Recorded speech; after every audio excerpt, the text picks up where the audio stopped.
On today's episode, we're going to talk about how to write that first chapter. So come on into the chat and join us.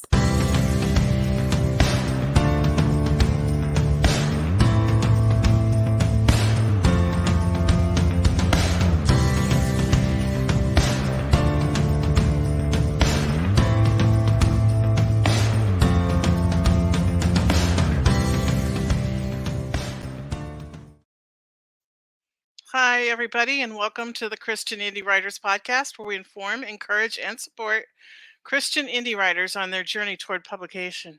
I'm Christina Catane, and I write Christian fantasy. I'm Jennifer Carl Tong, and I write historical Christian romance. I'm Jamie Hirschberger, and I write short fiction under the pen name J.R. Nichols. So welcome, everybody. We love all our chatters, and we love all our listeners and our viewers and everybody. And just thank you for your support, and make sure you share us and tell all your friends and all the things. So we always start. Isn't that? I did not read that like out of the outline like I should have. But anyway, you guys get it. Okay, I messed up the opening, so it's totally fine. Like I didn't even as the music was, or as it was like getting ready to go live, I forgot what the show was about. I was like, yeah, we're just a hot mess. It's gonna be one of those episodes. Sorry, everybody. We're gonna have a good time.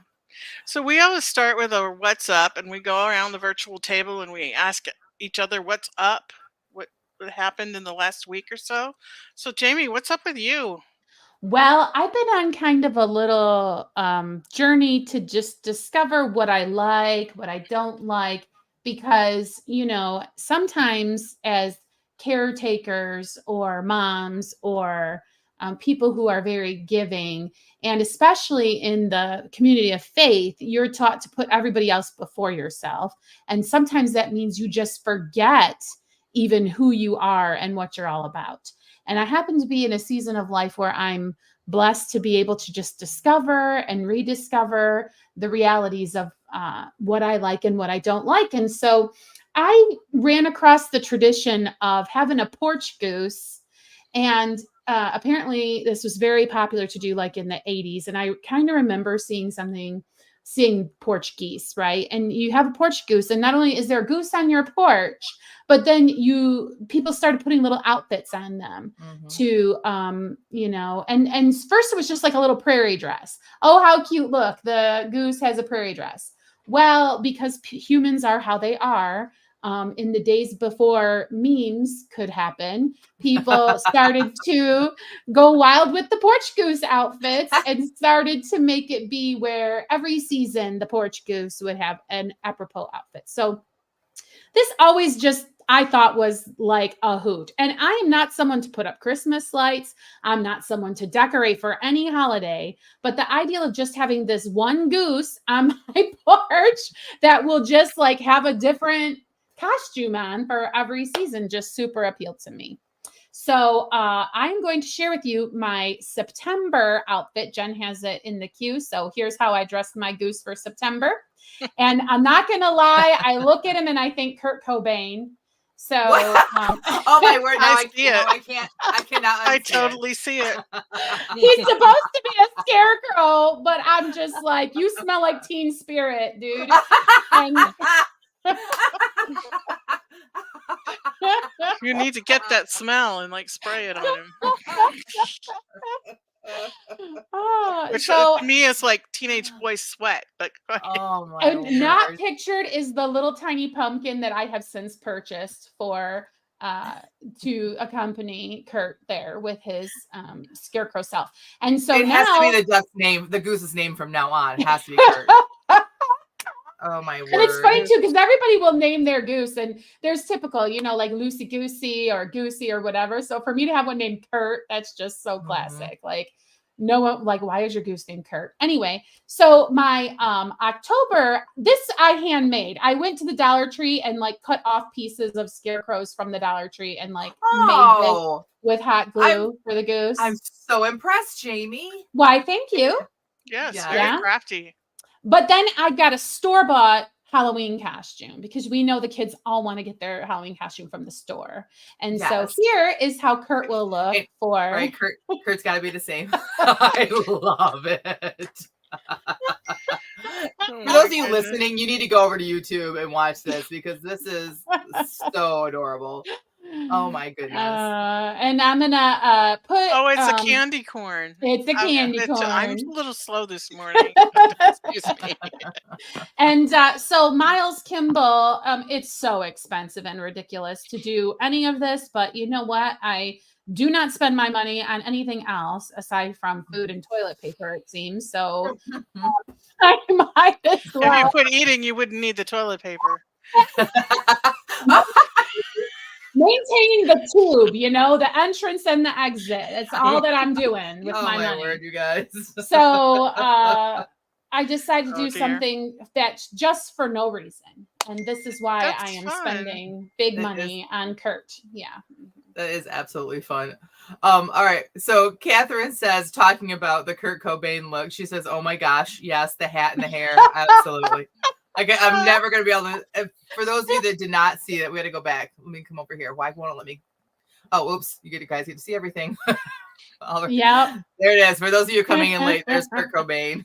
Oh, Teresa says, Totally. now I want a goose. I got to tell you, this is the Miles Kimball plastic goose. I put some rocks in the bottom.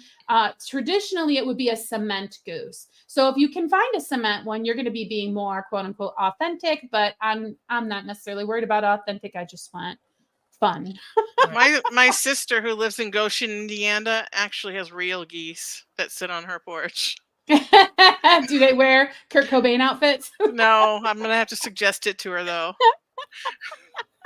So we had these. My mom, for a while, actually got them from like someplace in Indiana, and she sold them at craft shows because she would sew all the clothes. And I had all these goose clothes. I think my dad might still have some of the goose clothes. I went looking for you, Jamie, the ones that my aunt had, and we must have gotten rid of them, but we had them, and they just like broke. Like we're talking the 80s until like my aunt had it all these years, and we had it for 2 years and it broke. So that's kind of a bummer to me. I kind of want to get another one now, though. Like, it's kind of inspired me. It's very nostalgic, and it is kind of funny and quirky. And again, you know, all of the costumes will fit in one tote. So I'm not, you know, having a bunch of decorations anyway. It's just really, it's really scratching an itch. I want to put a goth goose on my. There you go. Yes, and it's a creative expression, I guess, you know. See, the funny thing is I'm the opposite of you. I have crates full of Halloween, or not Halloween. I do fall decorations, Christmas decorations. I'm all like that. So like, I feel like the goose is like over the top for me because I'm like, it's just one more thing, right? But I don't know. I want one. I don't know. We'll see. I might, especially since I can get a plastic one. The cement ones are like expensive, and to find one anymore, but. Yeah, well, believe me, I thought this was expensive because I'm a penny pincher, and it still bothers me to do something that's just ridiculous for no reason. But I need to realize that you don't just work to eat; you work to live. So I have to remember that. Gotta have a little fun. Speaking of which, it looks like Piper went to the opera. Wow, I wonder what she saw. I think I would like that. I've never been to the opera. I've been to the ballet, and I've been to Broadway musicals. musicals. The Phantom of the Opera, but that doesn't really count.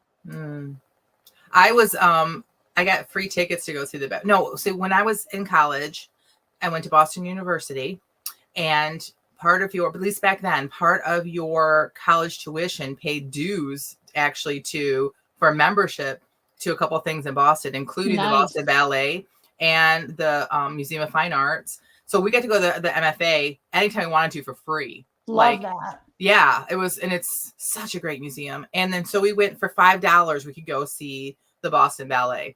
And so we went, and I was enthralled. It was just so amazing to see it in person. It's one thing to try to watch ballet on TV, but to go in person is just live really, is something different. Yeah, I like to go to the place here in Flint. What is it called? The Whiting. They have the Nutcracker every year. We like to go see that. It's really beautiful. Yeah. Piper says they had it subtitled. How? Was there there had to have been a screen, obviously. There's not people coming out with signs. Like, I don't know what I'm thinking, but Yeah, That's wow. wild. When we went Yeah. to go see, they came out with a new Charlie and the Chocolate Factory play.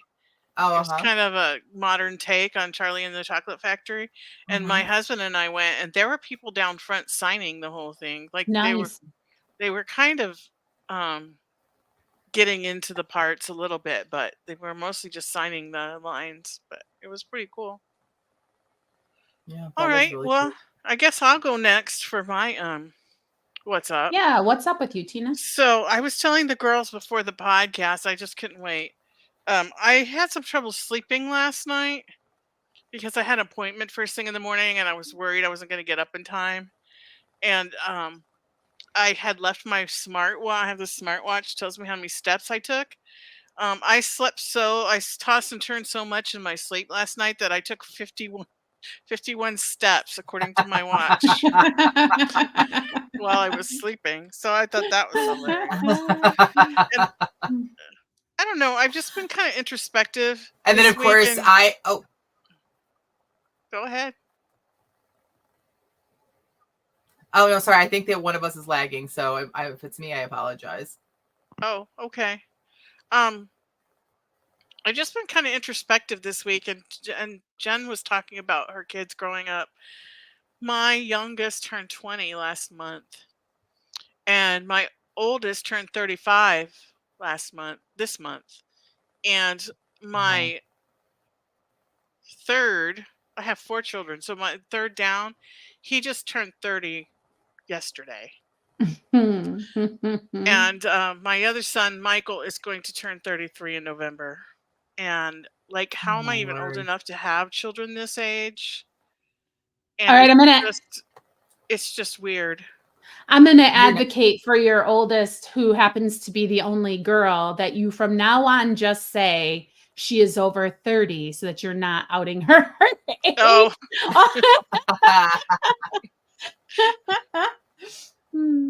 Yeah, but yeah, that's a it's not. bittersweet Yeah. time, Tina. Yeah, and I really kind of enjoy being at home all by myself. Um, because my husband's gone all day working and there's no kids at home, and I really like the solitude and the peace and the quiet. But the problem is I don't have anyone to pull me out of that and say, you know what, you need to come out into the world and see people and do things.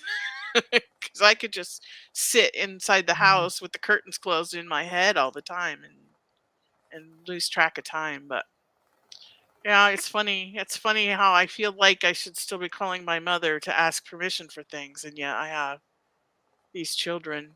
So Who are old enough now to be Right. parents themselves. It's And crazy.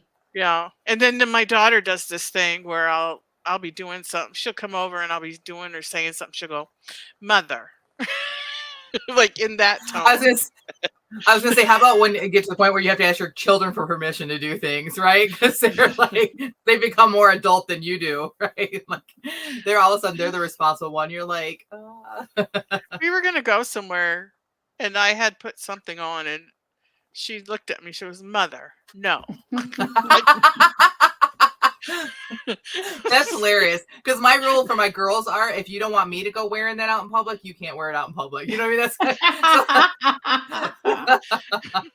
well, I still have this bump on my head, Oh and yeah. where I bumped my head right here, the hair all fell out because of the trauma. Mm. So I have like this bald spot, and the hair is growing back, but it's still really, it just looks terrible. So I've Mhm. been wearing these things, and I ordered a wig off of Amazon for $35. Oh, this cannot end well. Yeah, that was what she said, "Mother, no." She said it looked like a Halloween costume wig. I'm like, she's like, "If you want a wig, we need to go get a good one." Like, well, it was $35. It looked nice in the picture on Amazon. So That's that has been amazing. my week. What about you, Jen, what's up with you? Well, I really didn't have something planned, but since Jamie talked about nostalgia and we were talking about my girls, I'm gonna go ahead and do this. So get ready for a photo dump, I was everybody. hoping you would. Yeah. So Mike, we had a mini photo session with one of my favorite photographers locally. Her name is Kayla Renee. She's super talented. And so I thought I would share my babies. They are no longer babies. I don't know why it's sharing it where you can see all the extra stuff, but so Aw. this is, I know, aren't they so we went to a place called Formar, which is a nature preserve close by here. We love going to anyway, but yeah, my girls aren't babies anymore. I think that's my favorite. I just love it's mine too. Yeah, Love this is my it. favorite, I think too. They just, it was so much Beautiful. fun doing this photo shoot together, and my oldest, who's the one on the right, is going off to college next year. This is my middle child. And the pictures are so pretty. I feel like she really captured them, and Yeah. there's for there's real. my baby. Aw. Yeah. And yeah, so this is my girls, and I just can't believe that they're all grown up. Like, oh, and I'm not old enough to have girls this big. So No, you're not, because I told Jen her children are like my time capsule children, the ones that never grew up in my mind. Like, she shipped her babies away and purchased or found these to pose as her children, because in my mind her children are still little. It just rocks Yeah. my world. Like, I know a lot of families, and I've seen a lot of families grow up over the years, but I don't know why these three girls should be teeny weeny in my mind. So I appreciate the update to help me Yeah. get it into my brain. We're getting ready to do pictures with my granddaughters, and Aw. Eliana is going to be 1. What? I was just thinking that the other day that it was close, because I was supposed November to do pictures. 4th. Oh yeah. I was supposed to do pictures, like pregnancy pictures, and it just never happened. Well, yeah, she came a little bit earlier than we expected. So, Yeah. and Athena is 6. Oh my word. Yeah, That's just not right. It's just boggles my mind. Barbara says baby blink in high school. Yeah, for Yeah. sure. The baby, then you blink, and then they're in high school. I agree. For real. Oh, everybody has some really nice things to say. Thank you, Shell. I do think they're gorgeous too. I appreciate that. Teresa says incredible pictures. Thank you. Piper says, oh my gosh, beautiful. Thank you. Shell says, Tina, I hear that, Tina. My oldest turns 29 this weekend. Oh, that's wow. hard. Yeah. Oh, look at Liz. Liz is what's up. She says, Tiger. If you don't get it, you need to go back and watch our April Fool's episode from last year. Tiger slept through the night for the first time and maybe ever, but he decided that 4:25 was when his daddy should start. His day. His day should start. Sorry, my God. Yeah. Good old Tiger's an early riser. Yeah. Perfect name. Guy or girl, didn't matter. I have the Tiger. We appreciate you allowing us to name your child. I remember those days though, like the sleeping. I actually sleep trained my girls.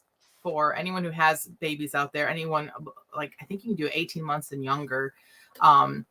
We did sleep training, and it was the best thing ever for my kids. My kids needed the sleep, and they needed it. So yeah, if you're ever interested in that, message me and I'll tell you the book that I read. But anyhow, all right.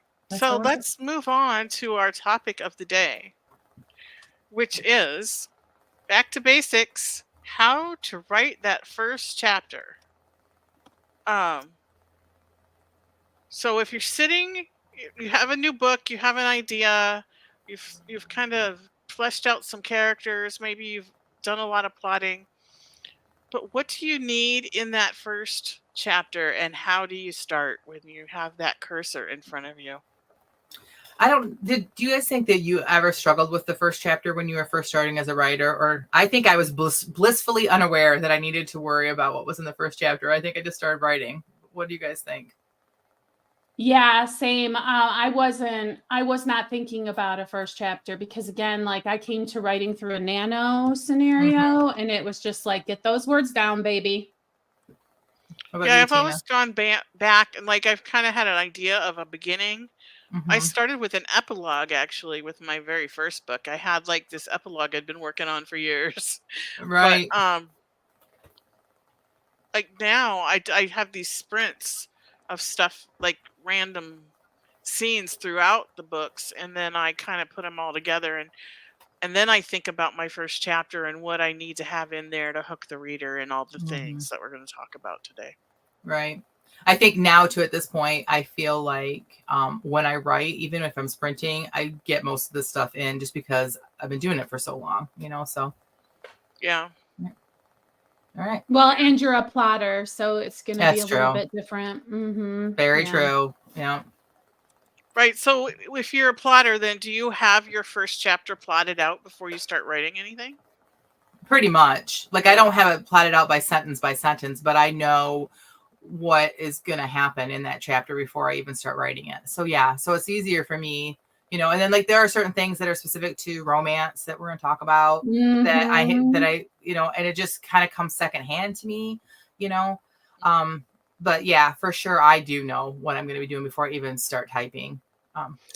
Piper says, as a beginner, I didn't have any trouble starting. Now that I've got several books out, though, I took too long a break and it was difficult to get back started again. Oh, I hear that. Mm-hmm. So we're going to talk about that, that kind of thing too at the very end, about if you're struggling to get going with that. So what is the most important thing then to have in your first chapter?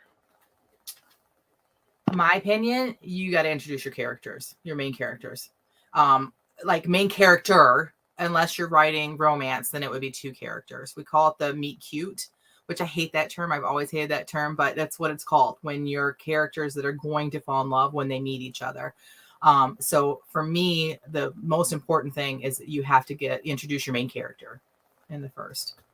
I love how you started that sentence with, in my opinion, because interestingly, I submitted for I don't know, was it a compilation, whatever it was. And the feedback that I got back was that you have to start with action. And this person was very strident that like legitimately my people needed to be the equivalent of in a foxhole ready to pick up a gun because the enemy was approaching. Right. And like zero figs given about who these characters were and what their backstory was. You got to start with some action, right? Right. And it's so interesting. Like, is it a genre thing? Is it a reader preference thing to where you need to know your audience, or is it some blend of both? Well, see, I'm not going to completely disagree with that feedback. I didn't read what you wrote. But when I say introduce your main characters, I'm not saying this character's name is Fred Flintstone. You need to, what I mean by introducing it is they need to be involved in that. They're chapter. in the car and their feet are going and the police are coming after them. No, but I'm glad you said that, because by using the term introduce the main characters, it does sound very dry and that's not what I meant. What I meant was like they have to be involved in what is happening in this chapter. So if it's your romance, it's going to be something that is going to bring those two people together, at least to like meet each other or to like stumble upon each other. They don't have to like have anything other than that, but they both have to be in that chapter. If you're writing something like an adventure book or whatever, your hero has to be in that first chapter, like somehow. Otherwise, like you're going to really confuse your reader. Whether your reader understands like structure or not, there's an expectation that they have subconsciously. So go ahead, Tina. I think that what your main character is doing in that first chapter is genre specific. Yes. So in a romance, obviously they're meeting the love interest.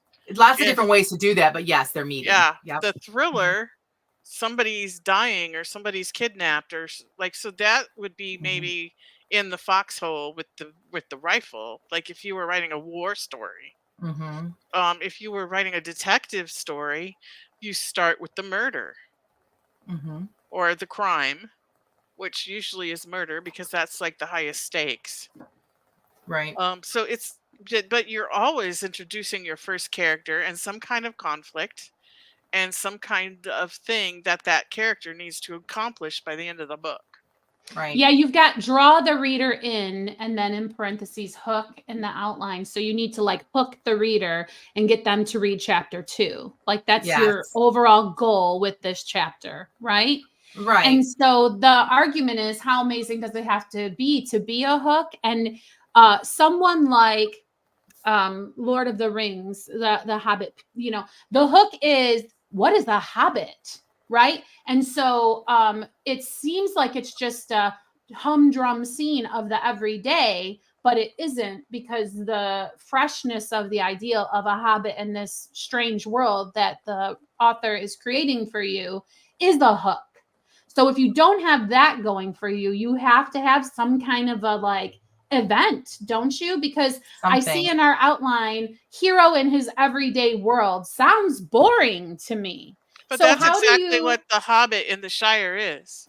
But The Hobbit in his everyday world. it works for him because a hobbit is a new thing. I think just talking about someone's humdrum every day is too mellow for an entrance to a book, or isn't it? It just depends. I mean, it depends, because you need to make your reader fall in love with this character a little bit. Otherwise, they don't care what happens to them. So if I have a character that he's like, let's start with my very first book. Let's talk about Warren. If we just saw Warren, if the chapter just opened up with Warren's dad telling him that he's sending him off to boarding school, would you care as much if you hadn't seen a whole scene of him interacting with a 5-year-old and treating her like a little princess? Like, we kind of fell in love with Warren a little bit in that little interaction. And then when he has to get sent off to boarding school, we're like, what? You know what I'm saying? So like, there's not high action there. It's literally starts with a tea party, but there's action. There's something that is showing the personality, the setting. That's the other thing too, that you need to think about in this, is that the location. What is the setting like? Is it a historical? I guess that's time period. So let's start with location. Like, what is happening and where are they? Like, if they're in space, this book is going to read way different than if they're in like a very like old mansion, right? Mm-hmm. But your readers need to have this starting point reference. Somehow you need to fit that in. Especially if you like write fantasy, there's going to be some kind of world building that needs to go on. Like, you don't want to sit there and go, oh, and the clouds were purple, and like totally describe your world. But you need to be able to build the world building into introducing your main character, which brings them to their call to adventure and the conflict. I think about the beginning of Harry Potter. Mm. Harry Potter was in his regular world with his his aunt and uncle, and we learned about like his struggles in the real world. Mm-hmm. And then boom, he was in his fantasy world. Like, he crossed the threshold into the magic part. So like that, there's those elements in fantasy that fantasy readers are looking for. And if you're a fantasy reader and you read that first chapter of The Hobbit, you were like, oh, this is cool. Like, this world that he's building is so cool. So Piper says, I think it is genre specific, because your first chapter introduced your promise to the reader. We're going to get to that part too. Yep. If your book is action, sure, make it the foxhole scene. But if not, don't do a foxhole, because and it cuts off there. Oops, sorry, I clicked the wrong one. These are moving so fast. You won't be fulfilling the promise to your readers, is how she ended that. Okay. Teresa says, what's happening in the chapter has to reveal something engaging or interesting about the character. Yeah, it has to do something, especially if we're going to talk about character arcs at some other point. You have to start somewhere with your character in order for them to change, or the arc of the story. So this is where you start building who this character is at this point. Catherine says that my best beginning that pulls the reader into the story immediately has a guy lying in bed reading an email with life-changing news. Action, quote unquote, needs to be defined liberally. So but he's still doing something. He's still reading something. He's lying about that is actually action. What we don't want you to do is to just start describing the person. That can happen at parts in the story, but this is not where you want to just start describing the person. And please don't do the old trick of having your main character look in the mirror. I know. Seeing themselves and then describing themselves to themselves. It's just as if they'd never seen themselves before. Right. Right. It could be done, but it's we're gonna say no. Like, okay, let's say you have like action hero and he's looking in the mirror. You could say the fresh scar across his cheek. Like, that would be okay. But Right. if you were to say like his blue eyes and brown hair, like he knows he has blue eyes and brown hair. Like he's not thinking that when he looks in the mirror. Right. I That's all agree. I'm saying. Absolutely.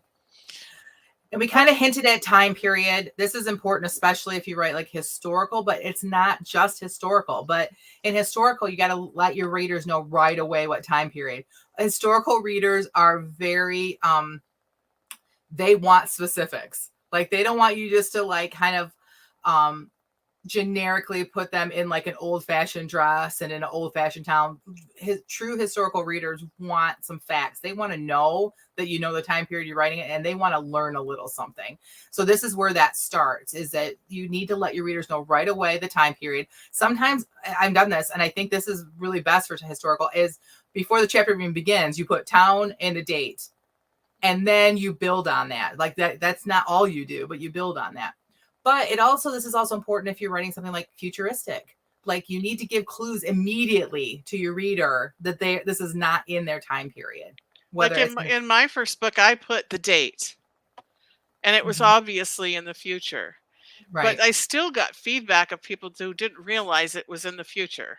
Mm-hmm. Like, well, I guess you just like didn't look at that date. So, like, if I was to go back and start over, I would probably put more clues in there about it being futuristic. But you know, a first time book and all that. But if it's contemporary, maybe it's not as important that you do this. But I think that there should be some clues no matter what. But Liz says, I completely rewrote the first chapter of my debut 2 or 3 times. There's so much pressure in the first chapter. Yeah.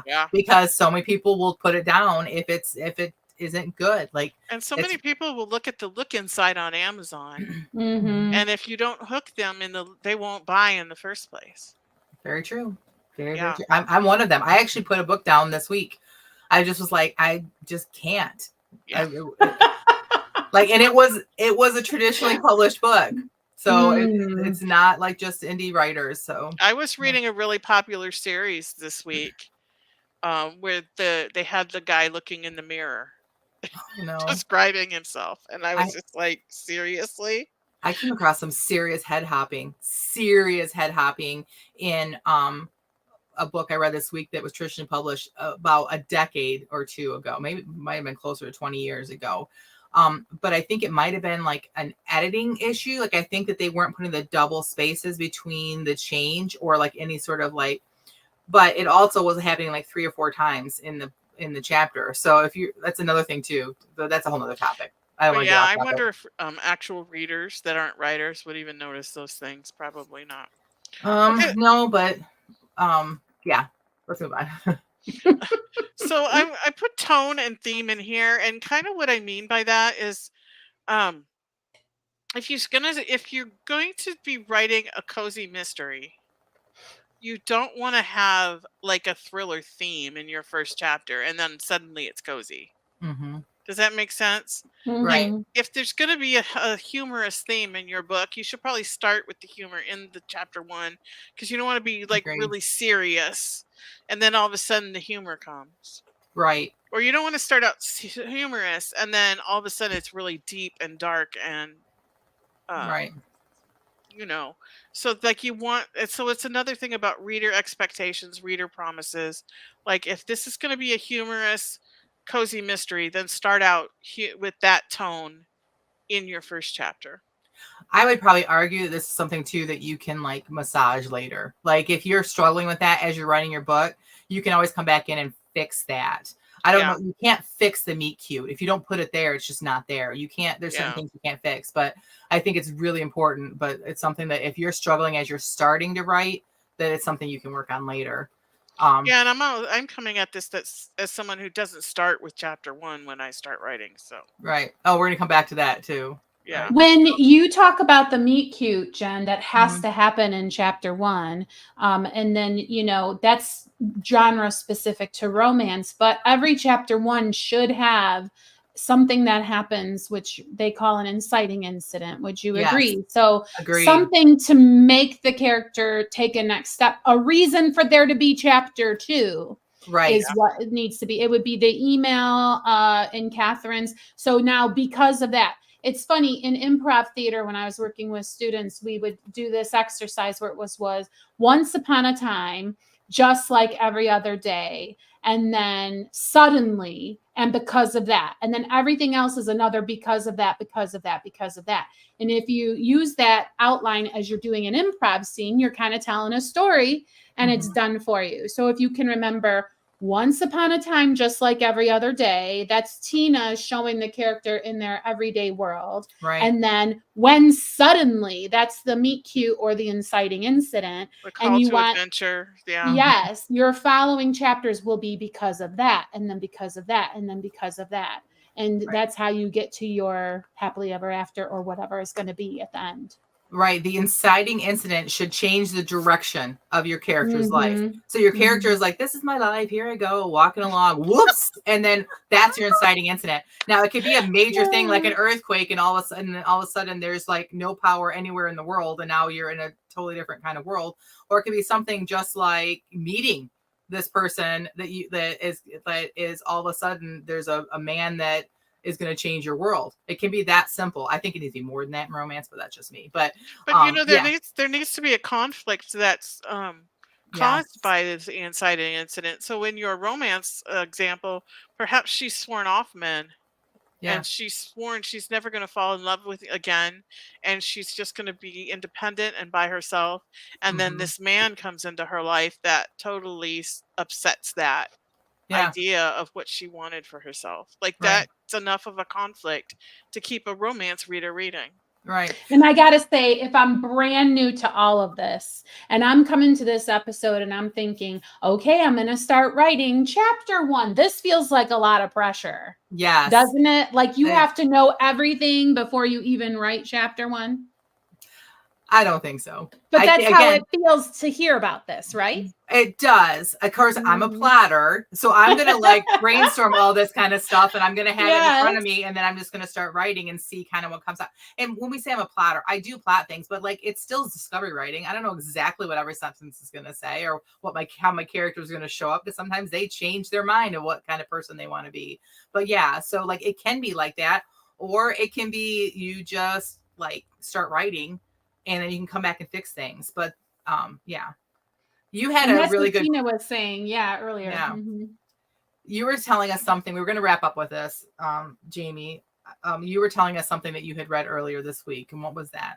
Actually, yes, I watched a mini documentary about Margaret Mitchell, the author of the famous Gone with the Wind, and she said that she wrote her book backwards. Everybody was always after her to do a sequel, but the end of the story was literally the end. She started with that chapter where Rhett's out of there. Sorry, spoiler if you haven't read it, but the point is she wrote her book backwards. She said, I wrote the last chapter first and the first chapter last. So that's always an option for you to just write the parts you already know and then work backwards and be like, well, what got us here? And what got us here? And what got us here? And that is a tactic you can use to get yourself to a strong beginning. And if you must have an outline and you just don't know where to start, I reverse outline. Oh, that's good. Like Jen pre-outlines everything. I reverse outline it. So after I've written something, I outline it and I see where my gaps are, because I always want there to be a cause and effect, cause and effect, cause and effect. And it helps me to see where I've missed those things. Terrific. And I do want to say, because I don't want anyone to have this like unrealistic expectation if they decide to start outlining. My outline changes as I write, and I will skip chapters that just don't feel right or I don't want to work on them. I like the kissing scenes are always the fun ones, right? So I usually write those first, or like the real high conflict. Yeah. Or like the high conflict ones. Like those are fun to write. And when I write those, sometimes they change what would happen beforehand, right? So again, I feel like for me, the plotting is good because it helps me to be able to change things around. But yeah, so don't have this unrealistic expectation that you're going to be able to sit down and write an outline and then nothing is going to change, because I feel like no, Jen's outline is a bunch of sticky notes that she moves around. I do. Or your friends come over, and when you go to pick your child up from the bus stop, they decide to add a bunch of things to your outline. We totally improved that story. I think still Santa have Claus it. showed up. I did not remove a single one of your Post-it notes. Somewhere in storage, I still have that with all your guys' Santa lovely Claus got somebody additions. pregnant, as if I remember correctly. Somebody That- was That was Hallmark my Hot. contribution. Hallmark Hot. Hallmark Yeah. Hot was one of the characters. Yeah, it's great. Okay. Well, do we have anything else to say about this topic? I'm sure we could could keep talk. going, but I'm sure we could keep going, but it's time to move on. it's time to move on. And it's time to move on to the feeding of the backs. This is Woohoo. where we get feedback on some writing that we did just before the podcast. We get a random prompt. We write for 15 minutes. We have no time for planning, editing, revising, any of the things. And then we read it out loud to you guys on the air. And because of the no planning, revising, or editing thing that we have going on, there's no negative feedback given, only positive, which I know is Jamie's favorite thing. And I also know you're crunched for time. And so I am going to have you go first, Jamie. Tell us what the prompt Alrighty. is and tell us what you wrote. All right. Today's prompt: use the following 5 words in your story: marsh, circle, pleasant, shorts, and shadow. I got exactly 1 word. Okay. So anyway, here we go. Your father spent an awful lot of money to get us here. The least you could do is be pleasant. My mom plucked an orange and yellow beach towel from her full to bursting tote bag of them and tossed it at me. She then moved away from the car door and distributed one to my brother and sister, handing an extra one to my older sister and instructing her to run it over to where my dad stood, kicking at the gravel, his phone pressed to his ear. I watched Mabel approach him with a mixture of pride, fear, and anticipation on her face, and thought of the ancient Incas making offerings to their angry and powerful gods, then wondered if Incas made such offerings or if I was mixing them up with some other people. And then I suddenly became aware of the warmth building up inside the car. As a bead of sweat traversed its way down my back, I gave up my seat but retained my recalcitrance, pushing the car door with just enough gusto to barely click it shut. Huffing, my mom pulled and pushed on the handle with enough vigor to close it properly, then rounded the back of the wagon to exchange her now empty bag for a plastic basket of pool toys and a huge insulated tote. Here, she said, handing each of us kids a bottle of water from the ice chest that would remain in the trunk unless Dad decided to carry it for what looked like 5 miles down to the beach. She took one for herself, then heaved the trunk lid down. Sure missed the automatic close on the last one, she muttered, and I knew that would be the last complaint I heard from her that day, because it was time for us all to scuffle over in our flip-flop feet to where Dad stood, finishing his business call, and wait for him to decide it was time to head down to the water.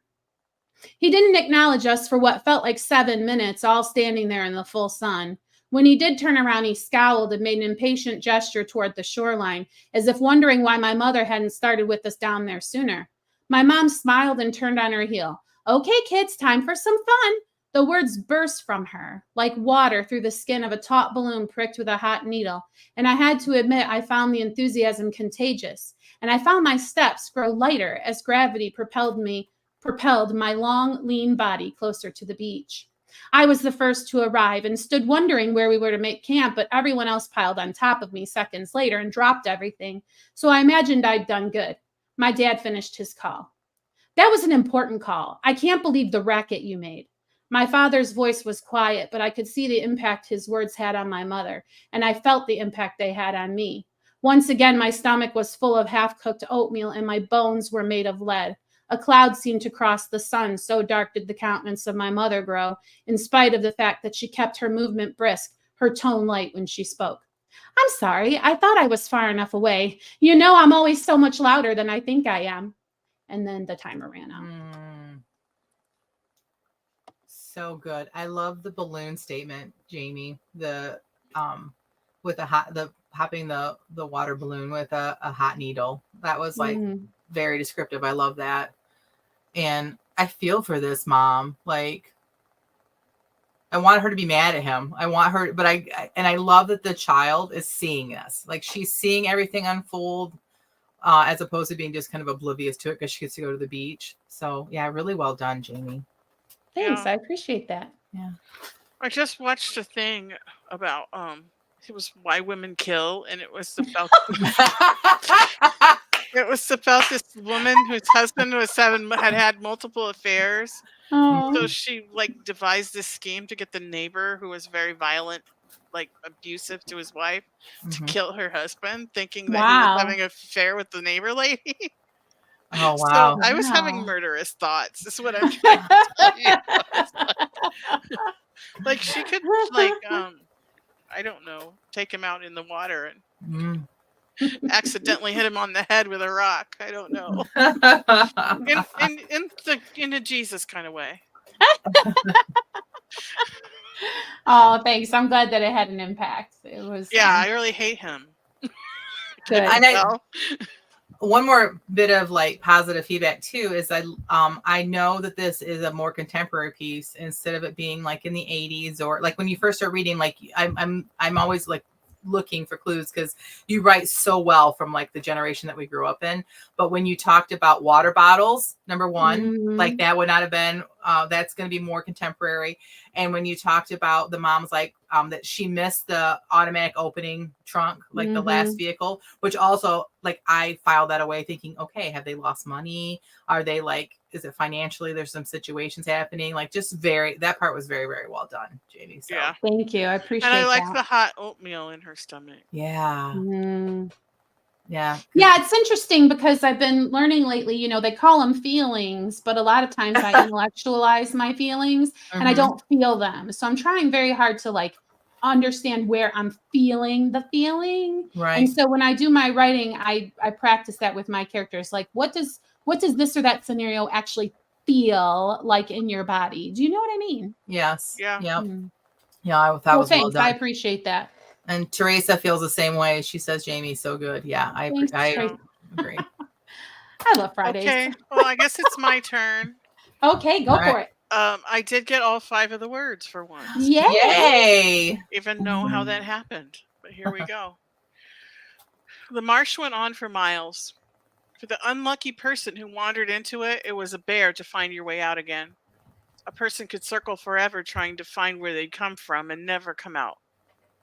There were no footprints to follow. The moment you lifted a soggy boot or shoe out of it, the brown water filled the spot with a swirl of debris. The grasses, resilient enough to resist the sometimes hurricane force winds off the ocean, refused to be broken or lie down long enough to mark a trail, unless one did so deliberately. Detective Rob Reed turned away from the swamp, dismissing it as a means of escape. Across the narrow road, a park appeared as a green oasis in a desert of yellow wheat fields. 2 children played on the slide, the bottoms of their shorts stained with dirt. He was sure if he got closer, their faces and arms would be the same. Although the park was pleasant enough in appearance, the trailer park down the road was a different matter. Abject poverty had stolen the will of those who lived there to care whether their grass was mowed or if their tiny yards were filled with junk littered amongst the broken toys and bikes that looked like they'd been pulled from the garbage. Detective Reed walked back toward the trailer park, his shadow stretching out far in front of him in the afternoon sun. A bead of sweat rolled down the back of his neck. "Sir, the morgue guys are here. Are you ready for them to take the bodies?" Reed thought for a moment, then nodded at the deputy, whose tanned face had an unusual pallor to it. It didn't matter how many bodies a man saw on this job. It never ceased to affect you, especially when there were children involved, and family annihilators were the absolute worst. 3, Oh. 2, 1. Mm. So good. Okay, I love my favorite line was how the marsh it wouldn't leave footprints because the minute you stepped out of it, it filled itself back in. I love that part. Thanks. Yeah. Yeah, you're very strong with scenery description, Tina. Like that's a real gift you have to describe to doing that. Thanks. Yeah. And we know exactly what kind of makes a very good promise. Like this is a very good example of making a promise to a reader in Yes. this scene. We know exactly what kind of a book we're getting, and what kind of a day we have to be having to endure reading forward. Right. Yeah. And the tone is for sure there, and like the theme, and like we know because you end this like just little part of this.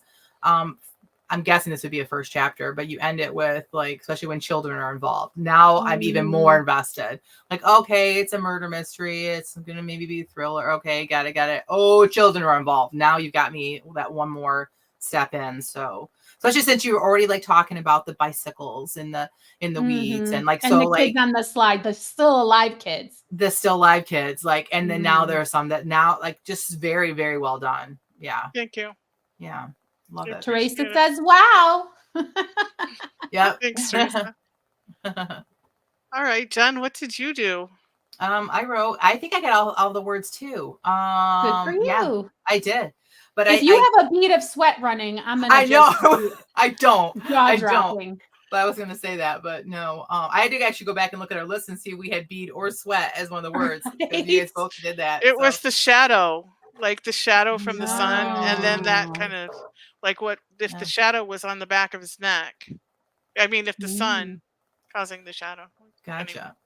I lost a good 5 minutes of writing time in this because I just kept looking at the words. I was seriously, by the time I started typing, I looked down and there was like 10 minutes left. And I was like, wow. But I kept looking at these words and knowing that I wanted to write in Marnie's world because Marsh, as soon as I saw Marsh, all I could think of was Marshfield, Massachusetts. And so, so it's a little bit shorter than usual. Where are we exactly? Marnie asked. And don't just say south of Boston. That much I know. Mr. Boss had pulled off 93 several minutes ago and had been passing through little towns that looked to Marnie to be from the pages of the country magazines her mother used to read for decorating advice. Marshfield, he answered, taking a right down a side road sandwiched between rows of maple trees displaying various shades of reds and oranges. It's in Plymouth County. Plymouth County? Can we go see Plymouth Rock? Marnie snapped her mouth shut. This wasn't some tourist excursion. She was on a business trip. What had gotten into her? It was the shorts, she decided. Seeing Mr. Boss in shorts and a graphic tee was making it very difficult for her to keep her thoughts in a work-like atmosphere. Sure, we can on the way back, but just prepare yourself for disappointment. Why?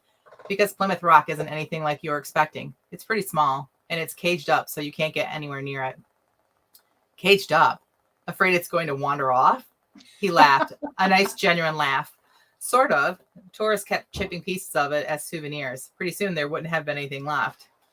Mr. Boss pulled into a circle drive and came to a stop in front of a pleasant-looking two-story house. What are we doing here? This is my house. A shadow crossed his face. I mean, it's my father's house, I suppose, but he never comes here anymore. 3, 2, 1. Wow. I don't think I heard anything past the shorts and the muscle tee.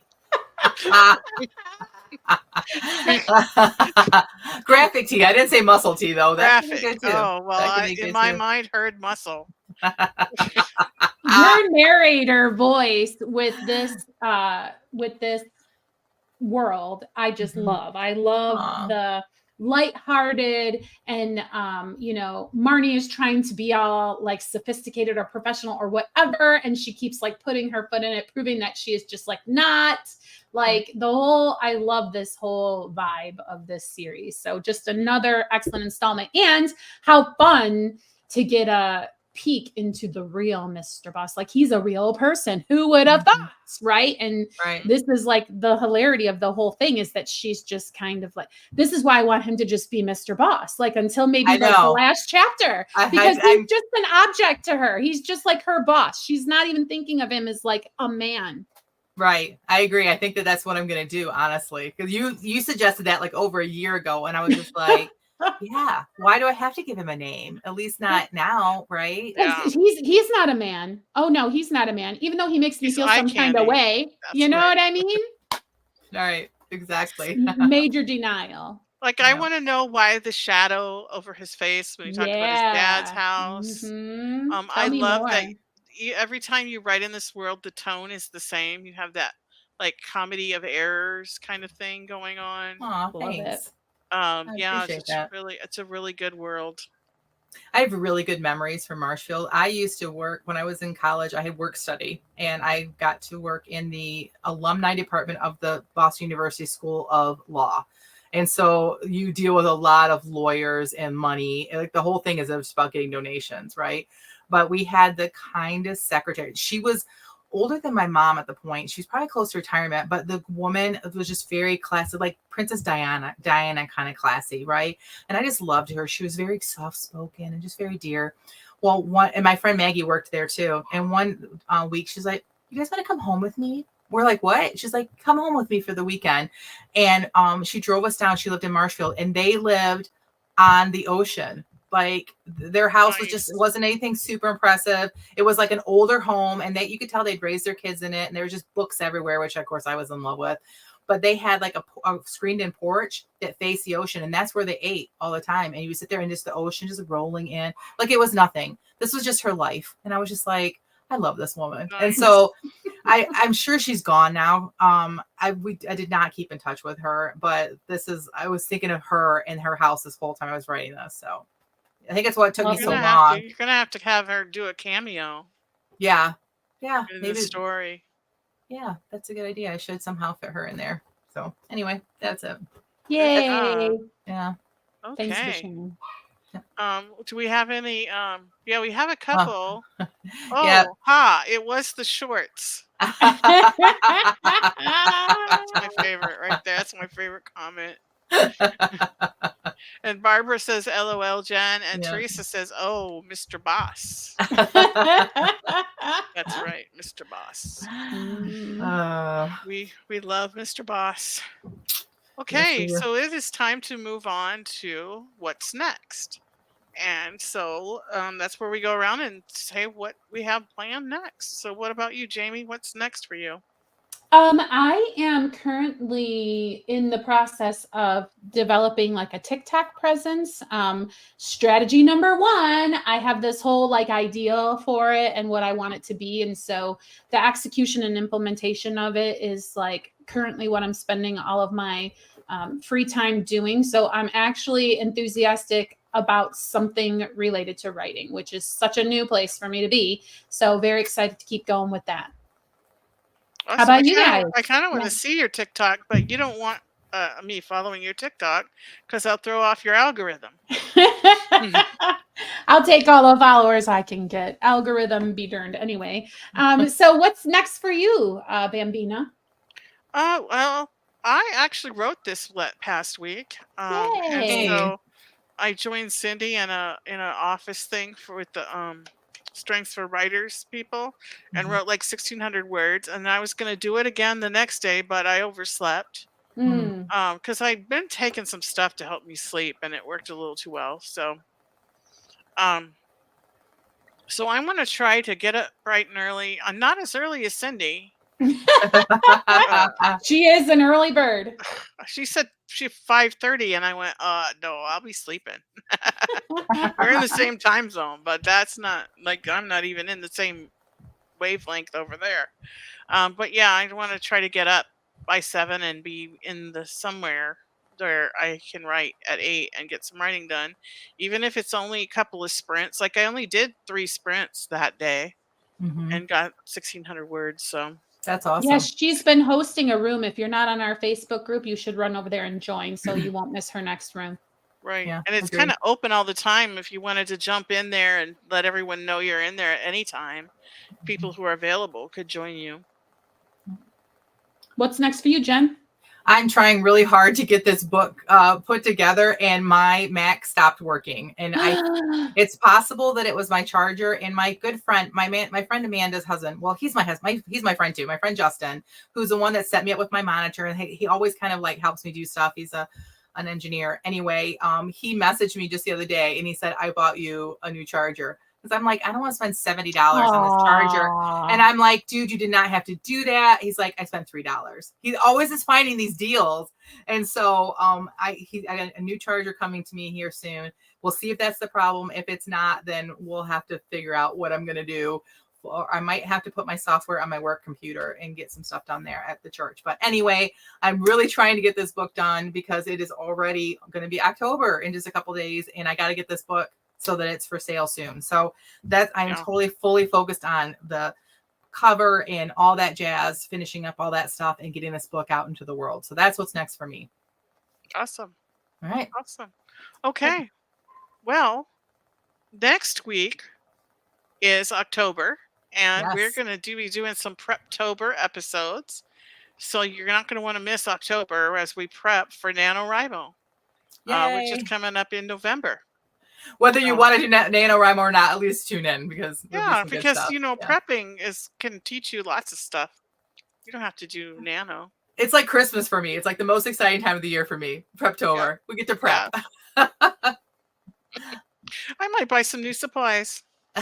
Yay! Get some energy pennies, even if I don't use them. Right. Like I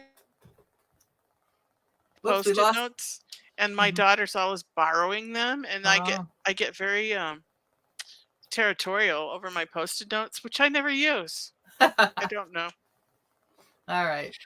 All right. Well, then that concludes this episode of the Christian Indie Writers Podcast. So until next week, may your pen be prolific, your deadlines be met, and may all of your words honor Christ. Bye, everyone. Bye now.